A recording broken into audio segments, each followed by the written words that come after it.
시편 130편은 저자가 누군지 알 수 없습니다. 그런데 시편에는 7편의 참회의 시가 있습니다. 즉 내가 지은 죄를 하나님 앞에 고백하는 그런 내용으로 기록된 시편이 7편인데 그 중에 하나가 오늘 시편 130편입니다. 시인은 고통을 당하고 있는데 지금 내가 당하는 이 고통의 원인이 내가 지은 죄, 우리 민족이 지은 죄 때문이라고 하는 걸 정확하게 알고 있는 거예요. 그래서 3절 말씀을 보면 여호와여 주께서 죄악을 지켜보실진대,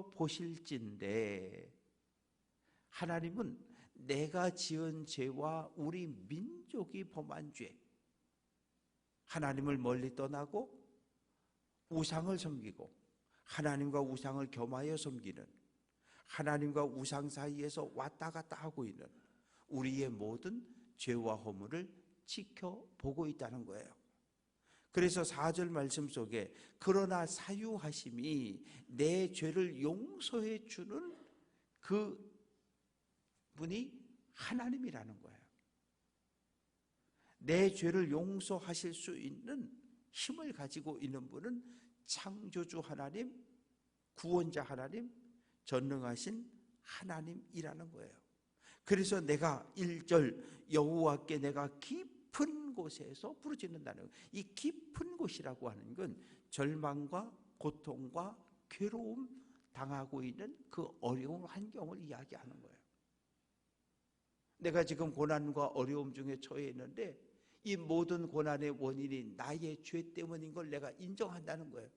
그래서 내가 하나님을 향해서 부르짖으니 하나님 내 기도를 들으시고 응답해 달라는 거예요. 내 죄를 용서해 달라고 호소하는 거예요.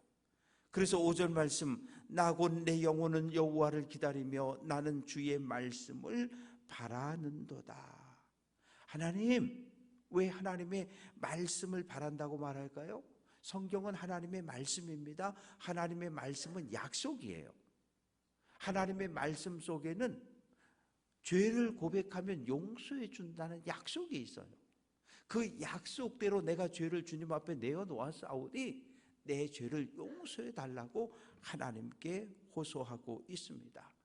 그러면서 하나님의 응답을 기다리는 마음을 6절에 표현했는데 파수꾼이 아침을 기다림보다, 여기서 파수꾼은 보초를 이야기하는 거예요. 전방을 지키는, 철책을 지키는 군인이에요. 군인이 초소 안에 들어가면 그때부터 뭘 기다리는 거예요? 내 일이 끝나고 아침이 밝아서 교대하는 그 시간을 기다리는 거잖아요. 밤새도록 초소에 있다가 해가 떠오르기 시작하는 그때 기다리는 거예요. 이제 조금만 더 있으면 교대하고 나는 가서 먹고 쉴 수 있다. 그 보초가 교대하는 시간을 기다리는 것보다 내 마음은 더 주님의 응답을 기다리고 있다는 거예요. 그러면서 7절 이스라엘아 여호와를 바라라. 왜? 여호와께 인자하심과 풍성한 속량, 죄사함이 하나님께 있고 은혜와 사랑 베푸심이 하나님께 있으니 하나님을 바라라. 8절 하나님이 이스라엘을 모든 죄악에서 속량, 구원해 준다는 거예요. 그래서 하나님께 우리도 기도합니다. 131편은 다윗이 썼습니다. 다윗의 시라고 되어져 있고 성전에 올라가며 부르는 노래인데 하나님을 향한 다윗의 겸손한 마음 그리고 믿음이 잘 표현되어져 있습니다. 그러면서 여호와여 내 마음이 교만하지 아니하고, 교만이라고 하는 것은 다른 사람 머리 위에 서려고 하는 것을 성경은 교만이라고 이야기합니다. 그리고 내가 오만하지도 않고, 내 눈이 오만하지도 않다. 오만이라고 하는 것은 다른 사람을 업신여기고 무시하는 행동을 이야기합니다. 나는 그러지 않다는 거예요. 또 내가 큰 일과 감당하지 못할 놀라운 일을 하려고 힘쓰지도 않는다. 이건 뭐예요? 다윗이 일평생 살면서 하고 싶었는데 못한 게 딱 하나 있잖아요. 뭐예요? 성전 건축이에요. 하나님을 위해서 성전을 건축해 드리겠습니다. 할 수 있어. 왜? 왕이니까. 그리고 많은 힘과 권력과 재물을 가지고 있으니까 하나님을 향해서 성전을 하나가 아니라 10개도 건축할 수 있어요. 그러나 나는 할 힘도 있고 마음도 있는데 하나님이 너 안 돼 그러신 거예요. 그래서 내려놓는 거잖아요. 나는 하고 싶지만 하나님이 안 돼. 너 그러니까 내려놓잖아요. 그러면서 하나님의 품에 있는 다윗의 마음을 어린 아기로 표현하고 있는데, 어린 아기가, 배고픈 어린 아기가 엄마의 젖을 마음껏 먹고 그리고 엄마 품 안에서 평안히 잠들어 있는 아기처럼 나 다윗은 하나님의 은혜 안에 행복한 삶을 살아간다고 이야기합니다. 시편 132편은 예루살렘에 모였습니다. 뭐 하려고? 성전에 들어가서 성막 앞에 서서 하나님을 예배하고 하나님을 찬미하려고요. 저자가 누구인지 정확하지 않은데 이 내용을 쭉 통해서 보면 다윗보다는 솔로몬일 가능성이 많다. 학자들은 그렇게 이야기를 합니다. 그런데 또 어떤 학자들은 이야기하기를 아니다. 솔로몬보다는 다윗일 가능성이 많다. 왜? 하나님의 언약궤를 다윗성에 모셨다는 이야기가 표현이 6절에 나오고 있어요. 뭐 다윗일 가능성도 있고 솔로몬일 가능성도 있고, 그러나 모르는 건 모르는 거니까 저자가 누구인진 정확하게 알 수 없다고 그렇게 기록하고 있습니다. 그러면서 하나님, 다윗을 기억해 달라는 거예요. 다윗이 뭘 했습니까? 하나님, 내가 하나님을 위해서, 나는 이 왕궁 좋은 집에 살고 좋은 침대에 누워서 잠을 자고 일어나는데 하나님의 언약궤는 텐트 안에 들어있으니까 하나님, 제 마음이 민망해서 그러는데 제가 하나님을 위해서 하나님이 계실 집을 한 채 지어 드리겠습니다. 그렇게 나단 선지자에게 이야기하잖아요. 나단 선지자가 하나님께 기도했고 하나님이 나단 선지자에게 응답하셨고 하나님의 응답을 나단 선지자는 다윗에게 전달을 합니다. 왕이여, 하나님의 응답이 임했는데 안 된답니다. 일평생 전쟁터를 달리며 너무 많은 피를 흘렸기 때문에 피 묻은 손으로 하나님을 위한 거룩한 집을 지을 수 없답니다. 다윗은 아멘하고 자기 생각을 내려놓습니다. 그래서 5절 말씀 보면 여호와의 처소 곧 야곱의 전능자의 성막을 발견하기까지, 또 6절 우리가 그것이 에브라다에 있다 함을 듣고, 실로에 하나님의 성막이 있었고 그 안에 언약궤가 모셔져 있었습니다. 그런데 블레셋과 전쟁이 벌어졌어요. 1차전 패하고 2차전 패했습니다. 장로님들이 모여서 회의합니다. 어떻게 할까? 언약궤를 가져오자. 왜? 당시 사람들은 이 이스라엘과 블레셋이 땅에서 싸우고 블레셋의 다곤과 이스라엘의 신 하나님이 하늘에서 싸운다고 이렇게 생각을 했어요. 그래서 하나님이 다곤을 물리치면 이스라엘이 승리하는 거고, 다곤 신이 강해서 여호와와 싸워서 여호와를 누르면 블레셋이 이겼다, 그렇게 생각을 했어요. 언약궤만 오면 승리할 거라는 거죠. 그래서 엘리 제사장의 두 아들 홈리와 비느하스가 언약궤를 메고 전쟁터에 오고, 그리고 3차전을 붙었는데 왕창 지고, 그리고 언약궤는 블레셋에 빼앗겨 버렸어요. 전리품으로 가져가 버렸어요. 그래서 이 블레셋 땅에 몇 달 동안 있는 동안에 블레셋을 쑥대밭을 만들어 버리고, 왜? 전염병이 퍼져 버려 가지고. 그래서 블레셋 5 왕들이 모여서 어떻게 할까? 다곤 신전의 제사장들을 불러다가 어떻게 할까? 그랬더니 돌려보내자는 거예요.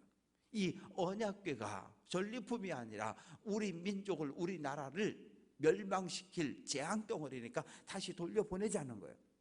그래서 새끼를 난 암소 2마리에다가 수레를 만들어 달고 수레 위에 언약궤를 올리고 그리고 가도록 했더니 이스라엘 땅 베스메스를 향해서 좌로도 우로도 치우치지 않고 똑바로 올라갔고, 베스메스 사람들이 기럇 여아림 사람들 보고 여호와의 언약궤가 블레셋 땅에서 이 땅에 들어왔으니 와서 모셔가시오. 그래서 기럇 여아림에 20년 동안 머물러 있었습니다.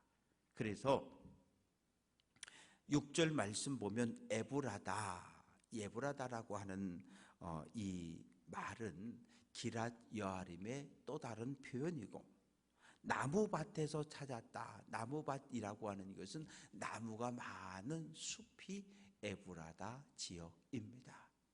그래서 에브라다에서 하나님의 언약궤를 찾았고, 언약궤를 다윗이 다윗성으로 모셔오다가 그만 사고가 터지게 되고, 그래서 무서워가지고 또 그냥 내버려 뒀다가 다시 용기를 내서 이번엔 제사장들이 언약궤에 메고 다윗성까지 들어온 이야기를 우리는 기억을 합니다. 그래서 6, 7절 말씀 보면 언약궤가 하나님이 계신 곳으로 들어가 그의 발등상 앞에 언약궤 앞에서 엎드려 예배했다. 8절 여호와여 일어나사 주의 권능의 궤와 함께 평안한 곳 다윗성으로 완궁으로 들어가소서. 그래서 이런 표현들을 통해서 보면 다윗이 쓴 게 맞는 것 같기도 해요. 그러나 다윗의 시라는 분명한 기록은 없습니다. 주의 제사장들은 언약궤가 들어오니까 제사장들이 옷을 입고 하나님을 찬양하고 찬미하고 온 이스라엘 백성들이 모여서 하나님 앞에 예배를 드립니다. 그래서 10절 말씀 보면 주의 종 다윗을 위하여 주의 기름 부음 받은 자의 얼굴을 외면하지 마옵소서.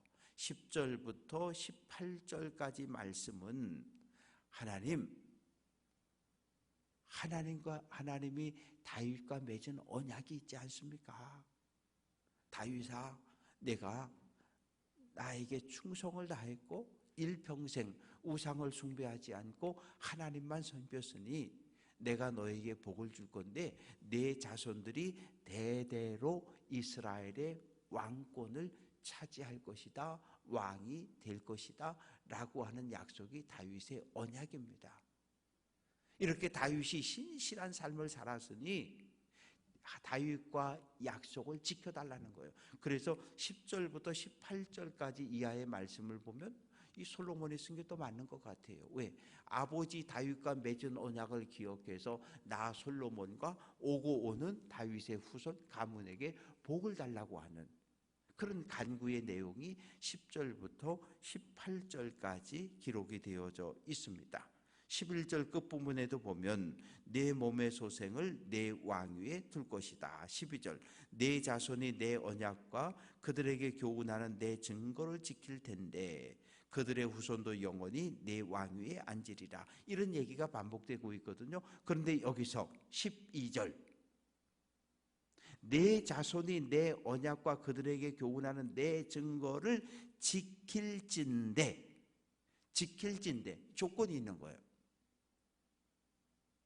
하나님과 약속을 다윗 왕처럼 신실하게 지키고 솔로몬도 지키고 르호보암도 지키고 그 후손들이 계속해서 하나님의 말씀, 계명, 약속을 지키기만 하면 이스라엘 왕자리를 계속 준다는 거예요. 그런데 어떻게 됐습니까? 지키지 않았잖아요. 어디서부터 무너집니까? 솔로몬에게서부터 무너지는 거예요. 예루살렘 성전을 건축한 건 맞지만 몰레게 신전도 금오스 신전도 수많은 신전들을 이방의 신전들을 건축한 것이 솔로몬이었고 하나님과 이방 신들을 겸하여 섬긴 것이 솔로몬이었고 그래서 솔로몬의 죗값으로 이스라엘은 분단되고 북쪽은 바알 우상 숭배에 빠져들어가고 남쪽은 남쪽대로 또한 우상 숭배에 빠져들어가는 그래서 하나님과 맺은 약속을 누가? 다윗의 후손들이 깼어요. 약속이 깨졌으니 하나님도 그들을 바벨론을 통해서 심판하셨고 포로로 끌려가게 하신 거예요.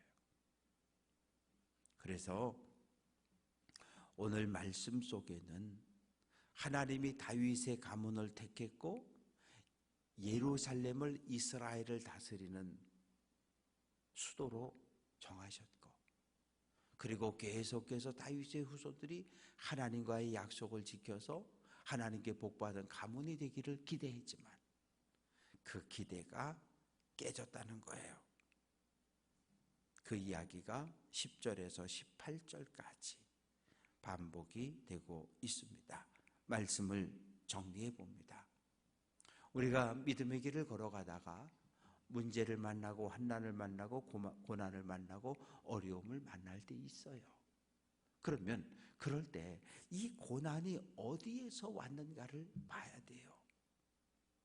내가 잘못해서 고난이 올 수 있어요. 내가 잘못해서. 그리고 사탄이 나를 시험하는 고난일 수도 있어요. 그리고 하나님께로부터 온 고난일 수도 있어요.